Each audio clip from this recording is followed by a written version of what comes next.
اس کہانی کو آخر تک ضرور سنیے گا۔ وہ دونوں کلاس فیلو تھے۔ لڑکی پوری یونیورسٹی میں خوبصورت تھی اور لڑکا تمام لڑکوں میں خوبصورت۔ دونوں ایک دوسرے سے ٹکراتے رہے اور آخر میں دونوں ایک دوسرے کی محبت میں گرفتار ہو گئے۔ معاملہ رومیو جولیٹ جیسا تھا۔ دونوں کے خاندان ایک دوسرے سے نفرت کرتے تھے۔ شادی مشکل تھی۔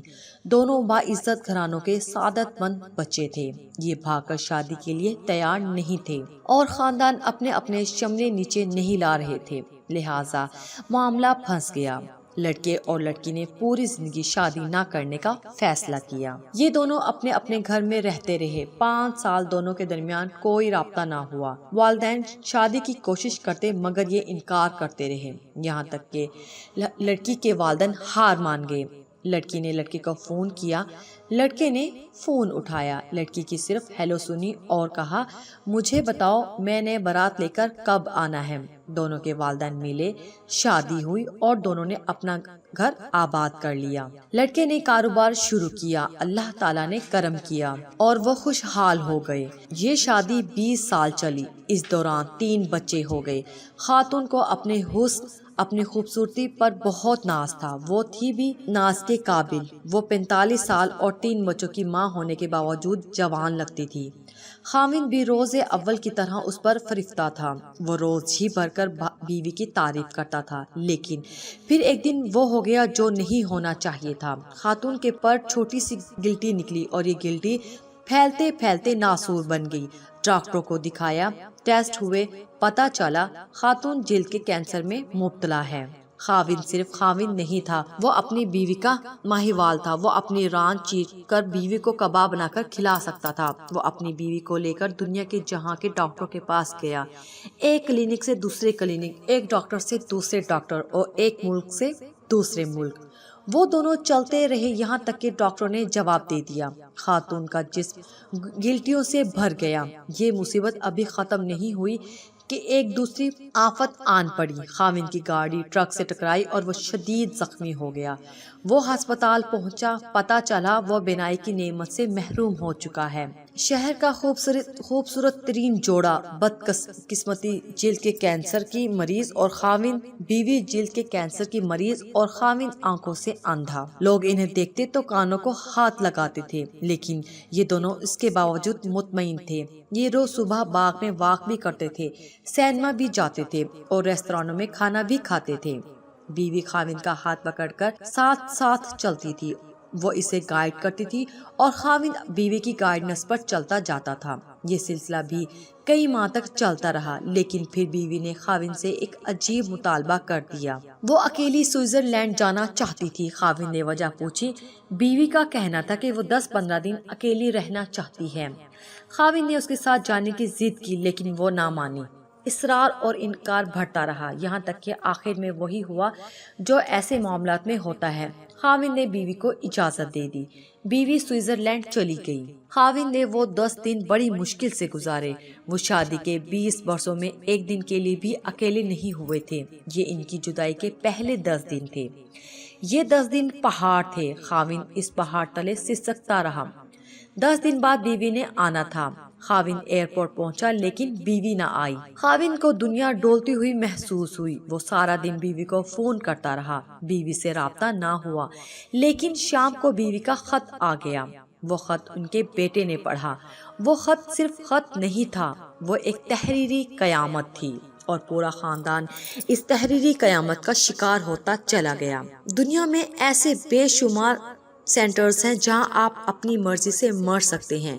یہ سینٹرز لا علاج مریضوں کے لیے بنائے گئے ہیں۔ دنیا میں یہ لوگ جب امراض کا بوجھ اٹھا کر تھک جاتے ہیں اور یہ چین کی موت مرنا چاہتے ہیں تو یہ لوگ ان سینٹرز میں آ جاتے ہیں، اپنی میڈیکل رپورٹ دکھاتے ہیں، ڈاکٹرز ان کی حالت اور رپورٹ چیک کرتے ہیں، ان سے یہ حلف نامہ لیتے ہیں، ہم اپنی مرضی سے دنیا چھوڑ کر جا رہے ہیں۔ ان کی مرضی سے ان کی موت کا دن اور وقت طے کرتے ہیں، ان کی آخری خواہش پوری کرتے ہیں اور پھر انہیں زہر کا ٹیکہ لگا کر دنیا سے رخصت کر دیتے ہیں۔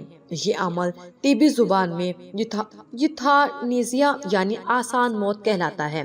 یہ دنیا کے 7 ممالک میں قانونی ہے اور اتنے ہی ملکوں میں اس کی اجازت کے لیے بحث چل رہی ہے۔ سوئٹزرلینڈ میں بھی دنیا کے ان ممالک میں شامل ہے جہاں یوتھانیزیا کو قانونی سٹیٹس حاصل ہے۔ یہ سینٹر انتہائی خوبصورت جگہ پر قائم ہے۔ سینٹر کے کمرے پہاڑوں، آبشاروں اور جھیلوں کے کنارے بنائے گئے ہیں۔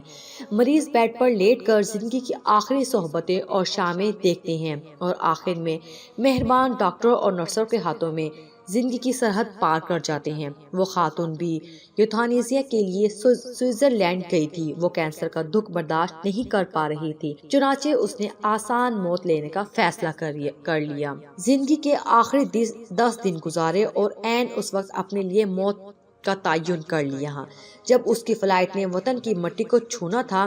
ادھر فلائٹ اتری اور ادھر وہ زندگی کی سرحد پار کر گئی۔ خاتون کا آخری خط بیٹے کے ہاتھ میں تھا۔ وہ سسکیاں لے کر خط پڑھ رہا تھا اور خاوند سر جھکا کر اپنی بیگم کا ایک ایک لفظ سن رہا تھا۔ بیوی نے اپنی پوری زندگی کا احاطہ کیا۔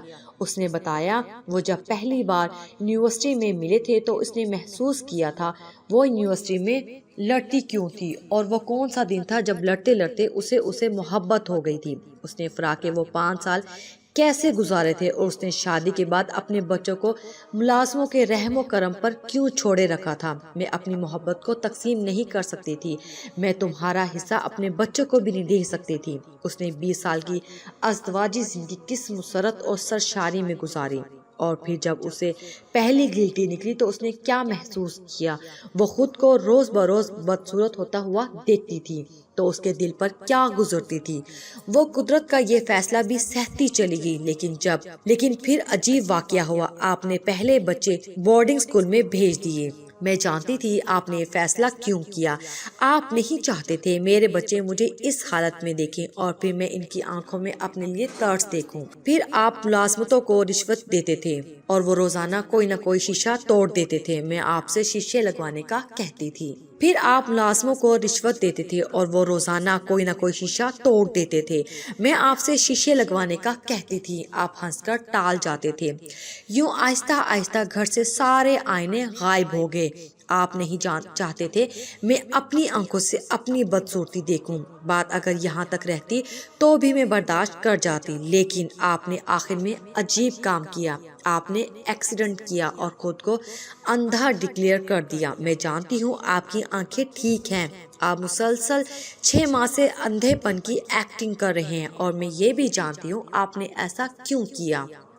آپ نہیں چاہتے تھے میرے دل میں ایک لمحے کے لیے یہ خیال آئے میں آپ کو بدصورت دکھائی دے رہی ہوں، یا میں آپ کی آنکھوں میں اپنی بدصورتی کو پڑھ لوں۔ چنانچہ آپ اندھے بن گئے۔ آپ کا یہ مصنوعی اندھا پن محبت کی انتہا تھی۔ میں یہ انتہا برداشت نہ کر سکی، چنانچہ میں نے دنیا سے رخصت ہونے کا فیصلہ کر لیا۔ میں دنیا سے جا رہی ہوں۔ آپ پلیز اندھے پن کی ایکٹنگ بند کر دیں۔ یہ خط پکڑیں اور خود پڑھنا شروع کر دیں۔ یہاں پہنچ کر بیٹے کے منہ سے چیخ نکل گئی۔ باپ نے اس کے ہاتھ سے خط لیا اور اونچی آواز میں پڑھنا شروع کر دیا۔ آپ پلیز میرے بعد اپنا خیال رکھیے گا۔ سارے تولیے الماری میں رکھے ہیں۔ میں درزی کو 5 سال کے کپڑے دے آئی ہوں، وہ سال میں 10 جوڑے سی کر دے جائے گا۔ آپ نے وہ سارے کپڑے پھٹنے گھسنے تک پہننے ہیں۔ دانت چیک کراتے رہا کریں اور صبح کی سیر کبھی نہیں بھولنی۔ اور آخری بات، چڑیوں کو روز دانہ ڈالنا ہے اور میری بلیوں کا ہمیشہ خیال رکھنا۔ ہمارے اس ویڈیو کو لائک کیجیے، شیئر کیجیے اور پلیز دیا انفو کو ضرور سبسکرائب کیجیے۔ شکریہ۔